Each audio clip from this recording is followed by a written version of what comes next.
Israel का defence minister गायब हो गया है। जो डिफेंस मिनिस्टर के रूप में नजर आ रहा है वो डिफेंस मिनिस्टर नहीं है, कोई डिफेंस मिनिस्टर के चेहरे का मास्क पहन के बैठा है। अजीब बात आपको लग रही होगी, लेकिन इजराइल और गाजा यानी फिलिस्तीन की मीडिया में यह बात चल रही है। इसके बाद इजराइल की मीडिया ने जो काम किया है उस क्लिप को डिलीट करके, जिससे यह सवाल पैदा हुआ है, इसने शक को मजबूत कर दिया है। आइए दोस्तों, इजराइल का वो डिफेंस मिनिस्टर जिसके वीडियो के बाद तहलका मच गया है, ध्यान से देखिए, ये डिफेंस मिनिस्टर ऑफ इजराइल हैं। जरा ध्यान से इनके गर्दन के इस हिस्से को देखिए, नरेटी के इस हिस्से को देखिए, ये पूरा मास्क पहना हुआ है। मास्क का जॉइंट पूरी तरह से हिल रहा है। इसको कवर करना ये शख्स भूल गया, इजराइल की ये पूरी टीम भूल गई। अब सवाल ये है कि फिर ये है कौन जो इजराइल के नेशनल टेलीविजन पर बैठ कर इंटरव्यू दे रहा है, धमकियां दे रहा है। इजराइल टेक्नोलॉजी में कितना आगे है ये हम हॉलीवुड की फिल्मों से पहले ही देख चुके हैं कि कितना आगे है। लेकिन इस तस्वीर के बाद एक बात क्लियर हो गई है कि दाल में कुछ काला नहीं, पूरी दाल ही काली है। इजराइल जो कुछ कहता है वो झूठ होता है। इसमें कोई बड़ी बात नहीं है, जो दिखा रहा हो वो भी झूठ हो। तो क्या इजराइल का डिफेंस मिनिस्टर मर गया है? क्या इजराइल का डिफेंस मिनिस्टर गायब हो गया है?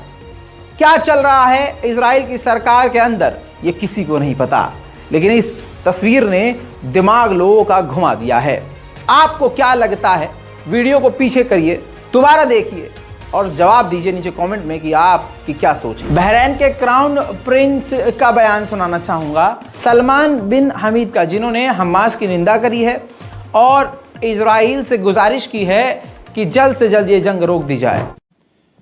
I condemn Hamas unequivocally. This is so everybody in the room can understand that I stand on the side of civilians and innocence and not on the side of political posturing. The attacks on October 7th were barbaric, were, how can I put it? They were horrific. They were indiscriminate. They killed women, children, elderly, did not matter. They hit civilian institutions and they hit military targets. And on top of that, it seems it's okay now to grab hostages and take them away and speak about it as if it's an act of war. That is something that we condemn. And we condemned it on October the 9th, I believe, or 8th. Bahrain के crown Prince ने इतना नहीं, उन्होंने इशारों में बड़ी बात कह दी। उन्होंने कहा जब रशिया अफगानिस्तान में घुसा तो अलकायदा बना, जब इराक में अमेरिका घुसा तो ISIS पैदा हुआ। अब गाजा के अंदर जो घुसपैठ हो रही है तो सोशल मीडिया के ज़माने में दुनिया समझ सकती है कि फिर क्या बनेगा। देखिए ये clip. And I'll leave you with one image. There's a worrying concern I have, which is the Russian invasion of Afghanistan created Al-Qaeda. The invasion of Iraq allowed ISIS to flourish in the vacuum.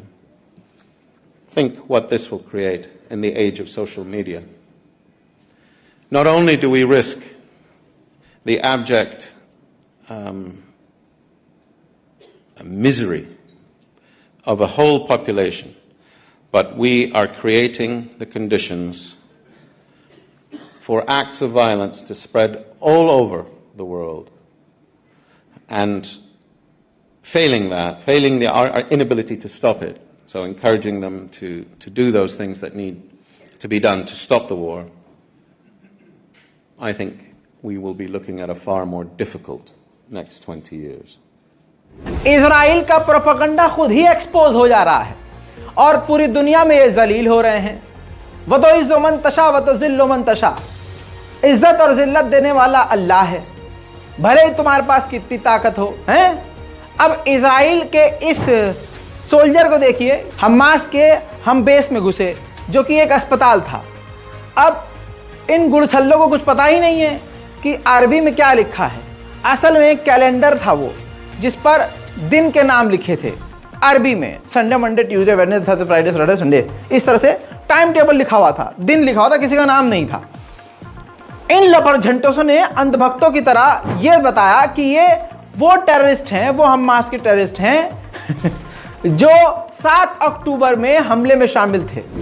इस video को बढ़ा चढ़ाकर खूब दिखाया गया गोदी media की तरह, यूरोपियन मीडिया ने चलाया, हर मीडिया ने चलाया, लेकिन इसके बाद ये जलील हो गए क्योंकि अरबिक में ये कैलेंडर था और इतना जलील हुए कि अब इंटरनेशनल मीडिया चैनल पर मानना पड़ा इजराइल को कि हाँ वो कैलेंडर था, दिनों के यानी हफ्तों के नाम थे, वो आतंकवादियों के नाम नहीं थे।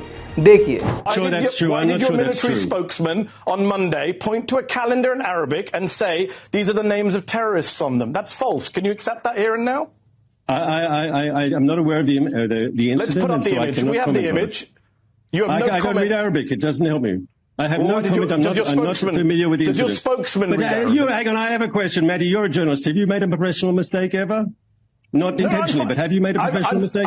Exactly, and I own up to it. Have you made a mistake? So can you own up to the mistake? So now? if I've made mistakes, you've made mistakes, but there's a difference between making an honest mistake and between Hamas that deliberately exaggerates numbers to suit its propaganda purposes. There's a huge difference. So it sounds like it's like so hold on. You said propaganda. फिलिस्तीन के health minister ने मांग करी है कि international communities हमारी मदद करें।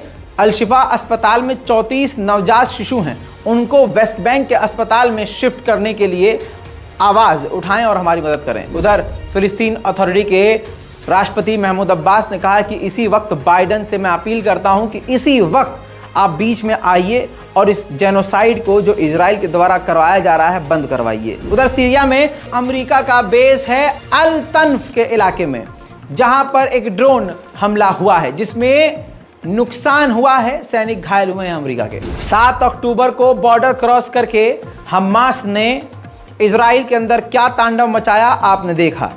अब एक इजरायली महिला ऑब्जर्वर जिसकी ड्यूटी थी बॉर्डर पर नज़र रखने की, उसने जानकारी दी, जो इजराइल की मीडिया में चल रहा है काफ़ी ज़्यादा, उसने जानकारी अपने ऊपर के अधिकारियों को दी कि जी बॉर्डर पर हलचल हो रही है, कई दिनों से भीड़ बढ़ गई है, ट्रेनिंग हो रही है, किसी चीज़ की वो ट्रेनिंग कर रहे हैं, भीड़ बढ़ती जा रही है, हलचल लगातार हो रही है, दिन रात हो रही है, लेकिन ऊपर के अधिकारियों ने नज़रअंदाज किया। अब मामला यहाँ फंस गया है कि इस महिला के बयान के बाद जिन अधिकारियों ने उनकी वार्निंग को और उनकी जानकारी को इग्नोर किया, उनके ऊपर केस चलेगा। दोस्तों, फिलहाल की रिपोर्ट में इतना ही। इससे पहले जारी की गई हमारी तमाम रिपोर्ट्स को देखिएगा, रज़ाग्राफी को सब्सक्राइब जरूर कीजिएगा, अपनी राय कमेंट में लिखकर इस रिपोर्ट को तमाम अपने साथियों तक शेयर कीजिए। इंतज़ार कीजिए हमारे अगले अपडेट का। फिर आ रहा हूँ